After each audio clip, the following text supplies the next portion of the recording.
శ్రోతలందరికీ నమస్కారం. ధనుర్మాసమే కాకుండా సంక్రాంతి నెల కూడా పెట్టడంతో జయలక్ష్మి ఉదయం 5 గంటల నుంచి వాకిట్లో చక్కటి చుక్కల ముగ్గులు పరిచేసింది. ఆ ముగ్గు మీద వాళ్ళ పని మనిషి శారద వాళ్ళ ఇంటి దగ్గర నుంచి తెచ్చి ఇచ్చిన బర్రెపేడతో 5 గొబ్బిళ్ళు చేసి వాటికి పసుపు కుంకుమ పెట్టి పైన ఒక గుమ్మడి పువ్వు కూడా పెట్టింది. శారద చీకటిలోనే వచ్చి పేడ పొడి ఉన్న ప్యాకెట్ కలిపి వాళ్ళ విల్ల వాకిట్లో పేడ నీళ్లు చల్లింది. సంక్రాంతి పండుగ అయ్యేంత వరకు వాళ్ళ వాకిలి పెద్ద పెద్ద ముక్కులతో నింపేస్తుంది జయలక్ష్మి. బాచుపల్లిలోని ఆంటీలియాలోని ప్రతి విల్ల వెడల్పాటి దొడ్లతో మామిడి, ఉసిరి, జామ, సపోటా మొదలైన చెట్లతో మంచి గాలి వెలుతురుతో ఉన్నాయి. పిల్లలంతా చెట్ల నీడన సాయంత్రం బాగా ఆడుకుంటూ ఉంటారు. ఆ రోజు ఉదయం 6 గంటలకు లేచిన ఆద్య, ఆరవులు ఆ గొబ్బెమ్మల దగ్గర నిలబడి నానమ్మ ఎంత బాగున్నాయో అంటూ వింతగా చూస్తూ ఉండిపోయారు. వాళ్ళమ్మ నాగదేవి పేడ ముట్టుకోవడం అంటే చిరాకు అంటుంది. అందువల్ల ఈ పిల్లలెప్పుడూ వాళ్ళింట్లో గొబ్బెమ్మలు చెయ్యటం చూడలేదు. అవేం పూలు నానమ్మ అంది ఆద్య. అవి గుమ్మడి పూలు, అంటే మనం కూర చేసుకునే పాంప్కిన్. మహిత వాళ్ళ వాకిట్లో ఈ గుమ్మడి చెట్టు ఉంది, వాళ్ళని అడిగి తెచ్చాను అని చెప్తూ వాళ్ళను లోపలికి తీసుకొచ్చి పాలు కలిపి ఇచ్చింది తాగమని. నాన్న, మీరు వాకింగ్కి వెళ్ళాలనుకుంటే ప్లే ఏరియా లోపలే ఉంది, హాయిగా వెళ్ళిరండి అన్నాడు తరుణ్ వాళ్ళ నాన్న జగన్నాథంతో. నాన్న, మేము కూడా ప్లే ఏరియా వెళ్తాం అంటూ పిల్లలిద్దరూ తరుణ్తో అన్నారు. ఇప్పుడు కొంచెం చలిగా ఉంటుంది, కావాలంటే టిఫిన్ తిని 9 గంటల పైన వెళ్ళండి అంటూ వచ్చింది వాళ్ళమ్మ నాగదేవి. సరే అంటూ పిల్లలు లోపలికి వెళ్ళారు. నెల క్రితమే తరుణ్ అమ్మ నాన్నలు స్వంత ఊరు కోడూరు నుండి నంద్యాలకు వచ్చారు. ఒక 5 సంవత్సరాల క్రితం జగన్నాథం కొని ఉంచిన విల్లా సాయిబాబా నగర్లో ఉంది. కలకత్తా నుండి కొడుకు కోడలు వచ్చి అందులోనే ఉన్నారు. పెద్దవాళ్ళు, మీరిద్దరూ ఒంటరిగా పల్లెటూరులో ఉండటం ఎందుకు, అందరం ఒక చోట ఉందాము అని తరుణ్ సంవత్సరం నుంచి అడుగుతూ ఉన్న స్వంత ఊరి మీది మమకారంతో అక్కడే ఉన్నారు వాళ్ళు. ఈ మధ్యే కోడూరులో ఉన్న పెద్ద ఇల్లు 30 లక్షలకు అమ్మేశారు. తరుణ్ ఎప్పటి నుంచో అంటున్నాడు 5 బెడ్రూమ్లు ఉన్న అపార్ట్మెంటు కొనాలని. మన పిల్లల కంటే ఎక్కువేముందని ఆ డబ్బును తరుణ్ పేర బ్యాంకులో వేశాడు జగన్నాథం. వెంటనే తరుణ్ ఆ డబ్బును ఒక పెద్ద అపార్ట్మెంటుకు అడ్వాన్స్గా ఇచ్చాడు. ఆ రోజు మధ్యాహ్నం భోజనాల తర్వాత, అమ్మా, సొరకాయ హల్వా చేస్తావా, బాగుంటుంది అన్నాడు తరుణ్. చేస్తాలే తరుణ్ అని జయలక్ష్మి ఫ్రిడ్జ్లో నుంచి సొరకాయ తీసి బయట పెట్టింది. సాయంత్రం పిల్లలను తీసుకొని తరుణ్, నాగదేవి ప్లే ఏరియాకు వాకింగ్ లాగా వెళ్ళారు. పక్కింటి సారిక, మీ అత్తగారిని కూడా వాకింగ్కు తీసుకెళ్ళకూడదు అంది నాగదేవితో. ఆ మాటలకు మా అత్తకు అలా బయటికి వెళ్ళటం ఇష్టం ఉండదు అంది నవ్వుతూ నాగదేవి. మనసులో ఈమెకెందుకు అని సారిక మీద విసుక్కుంటూ. అక్కడే వరండాలో ఉదయం ఆరేసిన బట్టలను తీస్తున్న జయలక్ష్మి అవునన్నట్లుగా చిరునవ్వు నవ్వింది. జిల్లా పరిషత్లో సూపరింటెండెంట్గా పనిచేసి రిటైర్ అయిన జగన్నాథానికి నెలకు 50,000 పెన్షన్ వస్తుంది. కర్నూలులో రిటైర్ అయిన తర్వాత నంద్యాలకు 5 కిలోమీటర్స్ దూరంలో ఉన్న సొంత ఊరికి వచ్చి పాత స్నేహితులను కలుసుకుంటూ కౌలుకిచ్చిన పొలాలను చూసుకుంటూ సంతోషంగా ఉన్నారు వాళ్ళు. తరుణ్ వాళ్ళు అప్పుడు కలకత్తాలో ఉన్నారు. తరుణ్ అక్కకు పెళ్ళయి వాళ్ళు కర్నూలులో ఉన్నారు. ఈ మధ్య తరుణ్ దగ్గరకు అమ్మా నాన్న వచ్చారు. వచ్చిన ఒక వారం రోజుల తర్వాత కూరగాయలు, పండ్లు అమెజాన్లో తరుణ్ తెప్పించటం చూసి, తరుణ్, నేను మీ అమ్మ మీ దగ్గర ఉంటున్నాము కనుక ప్రతి నెల ఇద్దరికి కలిపి 20,000 రూపాయలు ఇస్తాను. ఈ రోజుల్లో ఇద్దరి ఖర్చు భరించటం చిన్న విషయం కాదు అన్నాడు జగన్నాథం. అదేంటి నాన్న, వద్దు, అది నాకెంత చిన్నతనం అన్నాడు తరుణ్. కానీ జగన్నాథం వినలేదు. తరుణ్ అకౌంట్లో ప్రతి నెల డబ్బులు వేయటం మానలేదు. ఇక తరుణ్ కూడా వద్దనలేదు. ఒకరోజు రాత్రి అందరికీ జొన్న రొట్టెలు, వంకాయ, నించుడికాయ చేసింది జయలక్ష్మి. జొన్న రొట్టెలు తిని చాలా రోజులైందమ్మా అన్నాడు తరుణ్. అదేంటి అంటూ వింతగా చూసింది జయలక్ష్మి. రొట్టె చేస్తే స్టవ్ మీద బాగా పిండి పడిపోతుంది. అదంతా క్లీన్ చెయ్యటానికి 15 గంట టైం పడుతుంది. అందుకని తక్కువగా చేస్తాను అంది నాగదేవి కోపం మొహంలో కనబడనివ్వకుండా. అది నిజమే, కొంచెం క్లీన్ చేసుకోవడానికి టైం పడుతుందిలే అంది జయలక్ష్మి నాగదేవికి సపోర్టింగ్గా.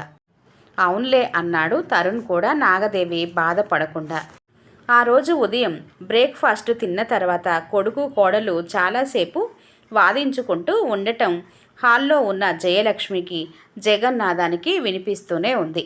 జగన్నాథం ప్రశ్నార్థకంగా జయలక్ష్మి వైపు చూశాడు. జయలక్ష్మి నాకు అర్థమైందన్నట్లుగా చిన్నగా తల ఊపింది. కొద్దిసేపటికి తరుణ్ కోపంగా బయటకొచ్చి ఆఫీస్కి వెళ్ళిపోయాడు. నాగదేవి చాలాసేపు తర్వాత వంటింట్లోకి వచ్చింది. బాగా ఏడ్చినట్లుగా తెలుస్తుంది.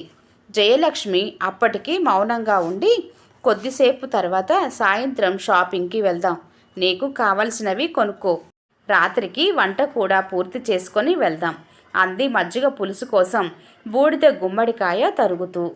నాగదేవి వద్దులే అత్త, ఇంకోసారి చూద్దాము, డబ్బులు లేవని అన్నాడు కదా, ఇప్పటికీ 4 ఏళ్ల నుంచి ఇలాగే చెప్తున్నాడు. 5 లక్షలు ఇంక్రిమెంట్ వచ్చింది కదా అని అడిగాను. పెరుగు తీసి కొంచెం మజ్జిగ చేస్తూ అంది నెమ్మదిగా. పర్వాలేదులే, డబ్బు మామ ఇస్తానన్నారు. రేపు వారం జమున కూతురు జానీ ఓనీల ఫంక్షన్ కదా, బంగారపు వస్తువు ఏదైనా తీసివ్వాలని 2 రోజుల క్రితం ఒక ఎఫ్డీని క్యాష్ చేసి 5 లక్షల డబ్బు రెడీగా ఉంచారు. అందువల్ల ప్రస్తుతం రేపటి నీ బర్త్డేకు నువ్వనుకున్నట్లు రాళ్ళ గాజులు తీసుకుందువు గాని అంది జయలక్ష్మి ఆ మజ్జిగలో పసుపు వేసి. అయ్యో అలా వద్దులే అత్త, ఫంక్షన్కు ఇవ్వకుండా ఎందుకు అంది నాగదేవి కంగారుగా.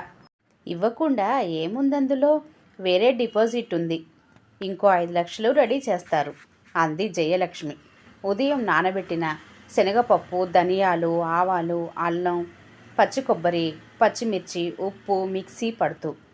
నాగదేవి అవునా, సరే, తనకొక మాట చెప్పి వెళ్దాం అంది సంతోషంగా గుమ్మడికాయ ఉడిగిస్తూ. అలాగేలే అంటూ జయలక్ష్మి మిక్సీ పట్టిన మిశ్రమాన్ని మజ్జిగలో కలిపి స్టవ్ మీద పెట్టింది. నేను మీ మామతో తరుణ్కు ఫోన్ చేయిస్తాను, సాయంత్రం త్వరగా రమ్మని. 2 పొంగులు వచ్చిన తర్వాత గుమ్మడికాయ ముక్కలు కలిపి తిరగమూత వేసి మజ్జిగ పులుసు దించేసేయి అంది జయలక్ష్మి హాల్లోనికి వెళుతూ. అనుకున్నట్లుగానే సాయంత్రం బజారుకు వెళ్ళి బంగారు రాళ్ళ గాజులు తెచ్చారు. నాగదేవి బర్త్డే హ్యాపీగా గడిచింది.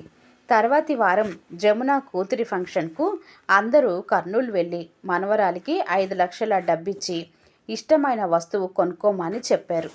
ఇంత డబ్బు ఎందుకు నాన్న, మీరు పెద్దవారైపోయారు, డబ్బు మీకెంతో అవసరం, మీ దగ్గర ఉంచుకోండి, మీరు ఎవరిని అడగలేరు కదా అంది జమున. ఆ మాటలకు నాగదేవి తను గాజులు కొనుక్కున్నందుకు ఆడపడుచు ఈ రకంగా అంటుందా అనుకుంది. జగన్నాథం మాత్రం అదేంటి జమున, అవసరం వస్తే తరుణ్ చూసుకోడా అన్నాడు జగన్నాథం నవ్వుతూ. జమున ఇంకేమీ మాట్లాడలేదు. ఒక సండే రోజు తరుణ్ వాళ్ళ నాన్నను వాళ్ళ విల్లాల మేనేజ్మెంట్ వాళ్ళు ఏర్పాటు చేసిన లైబ్రరీకి తీసుకెళ్ళాడు. మంచి మంచి బుక్స్ ఉన్నాయి అక్కడ. వారి కార్డుతో ఒక బుక్ తీసి ఇచ్చాడు. ఇష్టమైనప్పుడు వచ్చి చదువుకోవచ్చని చెప్పాడు. 15 రోజుల తర్వాత వచ్చిన తరుణ్ పుట్టినరోజుకు 8 లక్షలు విలువ చేసే బ్రెడ్జా రెడ్ కారు బహుమతిగా కొనిచ్చాడు జగన్నాథం. తరుణ్ బాగా హ్యాపీగా ఫీల్ అయ్యాడు. జగన్నాథం తృప్తిగా చూశాడు. తర్వాతి నెలలో జగన్నాథం పుట్టినరోజుకు అమ్మా నాన్నలను శ్రీశైలం తీసుకెళ్లి చూపించి వచ్చాడు. పిల్లలందరితో ప్రయాణానికి జయలక్ష్మి చాలా సంతోషించింది. ప్రయాణపు ఖర్చు తరుణ్ను పెట్టనివ్వలేదు జగన్నాథం. ఎదిగే పిల్లలతో నీకు ఖర్చులుంటాయి, నేనే డబ్బిస్తానన్నాడు. పిల్లలతో కలిసి ఉండటం పెద్దవాళ్ళందరికీ చాలా సంతృప్తిగా ఉంది. కలిసి ఉంటే కలదు సుఖం అనుకుంటూ ఉన్నారు. జయలక్ష్మి తన కొడుకు ఇష్టమైనవి, పిల్లలకు కావలసినవి, పెద్ద ప్రాసెస్లో ఉన్న వంటలు తనకు చేతనైనంత వరకు చేస్తుంది. జగన్నాథం పిల్లలను వాకింగ్కు తీసుకెళ్తున్నాడు. ఏవైనా కథలు చెప్తున్నాడు.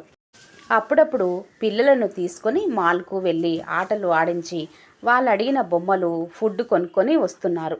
ఎంత డబ్బు ఖర్చైనా ఆలోచించటం లేదు జగన్నాథం. ఒకరోజు తరుణ్, అమ్మా కారం దోశ, ఉల్లిగడ్డ కారం వేసి పప్పుల పొడి చల్లి చేస్తావా అన్నప్పుడు పిండి తయారు చేసి 2 రోజుల తర్వాత చేస్తాలే తరుణ్ అంది జయలక్ష్మి. సరేలేమ్మా అన్నాడు తరుణ్ ఆమె చేసిన బిసి బాలి హులి తింటూ. ఇలాంటి వంటలు నాగదేవి తక్కువ చేస్తుంది. కానీ ఇక్కడికొచ్చిన కొత్తలో, అంటే 4-5 నెలల క్రితం ఉన్న హుషారు జయలక్ష్మికి ఈ మధ్య ఉండటం లేదు. ఆరోగ్యం కొంచెం సహకరించటం లేదు. ఆ మాట ఎవరితో చెప్పలేక మొహమాట పడుతున్నది. జగన్నాథం గమనించి ఒకరోజు గుడికి వెళ్తున్నామని చెప్పి హాస్పిటల్కు తీసుకెళ్లాడు. టెస్టులు రిజల్ట్స్ కోసం మళ్ళీ ఇంకో రోజు కూడా అలాగే వెళ్ళారు. ఆ విషయం తెల్లవారి ఇంట్లో చెప్పాలి అనుకున్నప్పుడు ఆ రోజు ఉదయం జమున వీడియో కాల్ చేసి, అమ్మా రేపు మా పెళ్లి రోజు, మేమందరము భద్రాచల రాముని దర్శించుకోవటానికి వెళ్తున్నాము. పిల్లలను మా అత్తగారు చూసుకుంటానన్నారు అంది. మంచి పనేలే, ఆ కళ్యాణ రాముడు చల్లగా చూస్తాడు అన్నాడు జగన్నాథం. అవును, ఇంకో 20 రోజుల్లో తరుణ్ వాళ్ళ పెళ్లి రోజు వస్తుందిగా. ఎరా తరుణ్, మీరెక్కడికైనా వెళ్ళటానికి ప్లాన్ చేశారా అంది జమున. లేదక్కా, పోయినసారి శ్రీలంక చూసి వద్దామనుకున్నాము. అక్కడికైతే ఎవరికి పాస్పోర్టు కూడా అవసరం లేదు అన్నాడు తరుణ్. అత్తయ్య, మేము శ్రీలంకలో బుద్ధుని విగ్రహాలు చూసి వస్తాము అన్నారు పిల్లలు.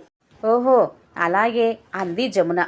వీడియో కాల్ తర్వాత జగన్నాథం వాళ్ళ శ్రీలంక టూర్ గురించిన వివరాలు అడిగి వాళ్ళ నలుగురిని వెళ్ళి రమ్మని, అందుకు కావలసిన డబ్బు ఒక 4 లక్షలు తరుణ్కు ట్రాన్స్ఫర్ చేశాడు. ఆ ప్రకారంగా ఈ 6 నెలల్లో 5 సంవత్సరాల క్రితం కొన్న విల్లా కొడుక్కి ఇవ్వటమే కాకుండా కోడూరులో ఉన్న ఇల్లు అమ్మి ఆ డబ్బు ఇచ్చారు. ఇంకా కోడలికి బంగారు రాళ్ళ గాజులు కొనడానికి 5 లక్షల రూపాయలు ఇచ్చారు. తరుణ్కు కారు బహుమతిగా ఇచ్చాడు. శ్రీలంక టూర్కు డబ్బులు ఇచ్చారు. శ్రీశైలం ఖర్చుల లాంటివి లెక్క పెట్టలేనన్ని చేశారు. మన పిల్లలే కదా, వాళ్ళ తృప్తి కోసమే కదా అనుకున్నారు. వాళ్ళు టూర్ నుంచి వచ్చిన తర్వాత జయలక్ష్మి ఆరోగ్యం బాగా లేకపోవటం గురించి జగన్నాథం చెప్పాడు వాళ్ళతో. బెడ్రూమ్లో జయలక్ష్మి నిద్రపోతుండగా, సాయంత్రం ఆసుపత్రికి తీసుకెళ్దాం మామ అంది నాగదేవి. మేము వారం క్రితమే వెళ్ళి వచ్చాము. టూర్లో ఉన్నారని మీకు చెప్పలేదు. ఒక కిడ్నీ చెడిపోయింది. డయాలసిస్ చేసిన లాభం లేదు, మార్చాలన్నారు. అందుకని మేము కర్నూలుకు లేదా హైదరాబాదుకు వెళ్ళాలని అనుకుంటూ ఉన్నాము. అక్కడే 2-3 నెలలు ఉండి హాస్పిటల్లో చూపించుకోవాలి అన్నాడు జగన్నాథం. అంత దూరం ఎందుకు మామ, నంద్యాలలో కూడా ఆపరేషన్ బాగానే చేస్తున్నారు. ఆ మధ్య మా చిన్నాన్న కూతురికి ఇలాగే కిడ్నీ మార్చారు. ఆధార్ కార్డు ఉంటే చాలు అంది నాగదేవి కంగారు పడుతూ. అమ్మో, వేరే ఊళ్ళో వీళ్ళు కాపురం పెడితే ఎంత డబ్బు ఖర్చు అని మనసులో గుండెలు బాదుకుంది. నాగదేవి వైపు సాలోచనగా చూస్తూ, ఎందుకులేమ్మా, అక్కడ మా తమ్ముడు చెల్లెలు ఉన్నారు. మేము ఇల్లు తీసుకొని ఉన్నా వాళ్ళు సహాయంగా ఉంటారు అన్నాడు జగన్నాథం. అతనికి ఆఫీస్ నుండి డబ్బిస్తారు, కానీ ముందుగా ఇవ్వరు. ఆపరేషన్ అయిన తర్వాత బిల్లులను బట్టి ఇస్తారు. ఇప్పుడు ముందుగా కొంత డబ్బు జాగ్రత్త చేసుకొని ముందు కొద్ది రోజులు డయాలసిస్ చేసుకుంటూ కిడ్నీ మార్చే విషయం ఆలోచించాలి. అందుకే జగన్నాథం తరుణ్తో ఇలా అన్నాడు. తరుణ్, నా దగ్గర ఎక్కువగా డబ్బు లేదు. ముందుగా ఒక 10 లక్షలు నువ్వు ఇవ్వగలవా అన్నాడు. నా దగ్గర అంత డబ్బు, తరుణ్ నసుగుతూ మాట పూర్తి చేయలేదు. పోనీ అపార్ట్మెంటుకు డబ్బు కట్టావు కదా, అది వెనక్కు తీసుకోవటమో లేక ఎవరికైనా అమ్మడమో చెయ్యొచ్చుగా అన్నాడాయన. వెంటనే నాగదేవి స్వరం పెంచుతూ, అందుకే ఇక్కడ చూపిస్తామని అన్నది అంది విసురుగా. తరుణ్ మాట్లాడకుండా కూర్చున్నాడు. జగన్నాథం నమ్మలేనట్లుగా చూశాడు ఇద్దరి వైపు. పోనీ ఈ విల్లా అమ్మేద్దాం తరుణ్ అన్నాడు జగన్నాథం. నాగదేవి విసురుగా అక్కడ నుండి వెళ్ళిపోయింది. తరుణ్ అమ్మితే మేమెక్కడ ఉండాలి అంటూ ప్రశ్నార్థకంగా చూశాడు వాళ్ళ నాన్న వైపు. మరి హాస్పిటల్ ఖర్చులకు కావాలిగా అంటూ ఆయన కూడా లేచి కోపంగా లోపలికి వెళ్ళాడు. ఎంత ఆలోచించినా జగన్నాథానికి డబ్బు వచ్చే మార్గం కనిపించటం లేదు. విల్లా కూడా తరుణ్ పేరు మీదే ఉంది. తమకు ఇల్లు లేదు, ఫ్లాట్ లేదు. రిటైర్ అయినప్పుడు వచ్చిన డబ్బు కూడా కొద్దిగానే ఉంది. కోడలి విసుర్లు, కొడుకు మౌనం ఆయనను మానసికంగా కుంగదీస్తున్నాయి. ఇప్పుడేం చెయ్యాలి అనుకుంటూ ఉండగా అప్పుడెప్పుడో చదివిన వార్త గుర్తొచ్చింది. ఏ తల్లిదండ్రులైనా అలా కూడా చేస్తారా అని ఆ రోజు అనుకున్నాను. ఈరోజు అది నా దగ్గరికే వచ్చింది అనుకుంటూ దిగులు పడ్డాడు. సాయంత్రం కొడుకు కోడలు పార్కుకు వెళ్ళినప్పుడు జమునకు వీడియో కాల్ చేసి జయలక్ష్మి ఆరోగ్యం, డబ్బు గురించి తరుణ్, నాగదేవిల ప్రవర్తన చెప్పారు. ఇదంతా జగన్నాథం, జయలక్ష్మి చెప్తుంటే జమున సాలోచనగా చూసింది వారి వైపు. అమ్మా, ఆరోగ్యం గురించి నాతో కూడా మీరు చెప్పలేదు అంటూ కళ్ళనీళ్లు పెట్టుకుంది. నాన్న, నేను మా ఇంటి మీద లోన్ తీసుకొని డబ్బు సమకూరుస్తాను అంది. వద్దమ్మా, మొదట నా బంగారం అమ్మేస్తాము, తర్వాత అవసరమైతే చూద్దాం అంది జయలక్ష్మి.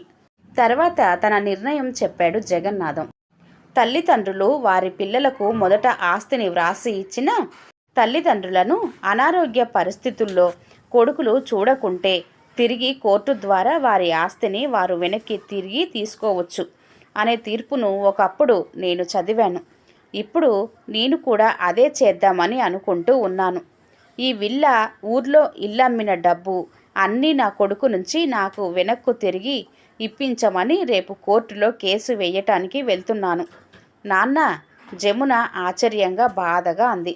ఏం చేసేదమ్మా, తప్పడం లేదు. అవసరానికి డబ్బు కావాలి. ఇంతకంటే మార్గం కనిపించటం లేదు. అమ్మ ఆరోగ్యం చూసుకోవాలి. తరుణ్కు ఉద్యోగం ఉందిగా, ఇబ్బంది లేదులే. నీకు ఒక మాట చెప్పి చేద్దామని చెప్పాను, నువ్వేమీ అనుకోకు అంటూ కూతురికి చెప్పి ఫోన్ పెట్టేశాడు. జయలక్ష్మి కళ్ళ నీళ్లతో చూసింది. నువ్వేం బాధపడకు, మనలాంటి వారికి దేవుడు ఇలా సహాయం చేయటానికే ఇలాంటి మార్గాలు చూపిస్తున్నాడు అంటూ సోఫాలో వెనక్కు వాలి కూర్చొని కళ్ళు మూసుకున్నాడు. అతని కనుకొనుకుళ్ళల్లో నుంచి ఒక కన్నీటి చుక్క జారింది. కథ ఇంతటితో సమాప్తమండి. కథ కనుక నచ్చినట్లయితే లైక్ చేయండి, షేర్ చేయండి. అలాగే మరిన్ని మంచి కథల కోసం ఛానల్ని సబ్స్క్రైబ్ చేసుకోండి. మరొక మంచి కథతో మళ్ళీ కలుద్దాం. అంతవరకు సెలవు. నమస్తే, ధన్యవాదములు. అలాగే కొత్త వారు కనుక మన ఛానల్ని ఫస్ట్ టైం కనుక చూస్తున్నట్లయితే దయచేసి సబ్స్క్రైబ్ చేసుకోండి. Thank you.